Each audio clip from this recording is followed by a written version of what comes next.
আমাদের এই বছরে ৫৬তম বর্ষে পড়েছে এবং আমরা যথাসাধ্য চেষ্টা করেছি। মানুষের প্রত্যাশা তো থাকেই হেলাপুকুরের উপরে একটা।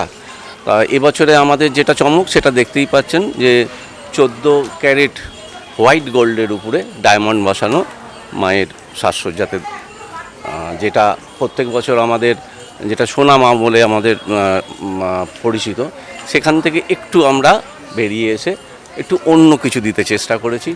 আর প্যান্ডেল যিনি করেছেন স্বনামধন্য শিল্পী গৌরাঙ্গ কৈলাস।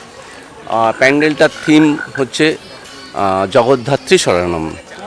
আর দ্বিতীয় জিনিস, আমাদের এই পূজা কমিটির পক্ষ থেকে আরেকটা যে শোভাযাত্রা বেরোয় আপনারা জানেন, সেখানেও আমাদের কিছু চমক থাকে, সেটা আপনারা অবশ্যই পরবর্তীকালে দেখতে পাবেন। আর বাকিটা তো দর্শক বলবে তাদের কেমন লেগেছে। হীরের সাজে সজ্জিত মাকে আপনারা কিভাবে সেফটি বা কীরকম কী পদক্ষেপ আপনারা তুলে ধরেছেন? দেখুন, মানুষ আসে প্রতিমাকে ভক্তি ভরে দর্শন করে, এখানে অন্য কিছু তাদের চিন্তাভাবনা থাকে না।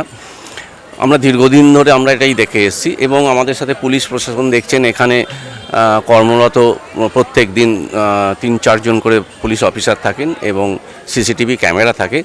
আর এই জায়গাটা আমাদের সাধারণ মানুষকে আমাদের এখানে উঠতে দেওয়া হয় না, সুতরাং একটা প্রোটেকশান তো থাকবেই।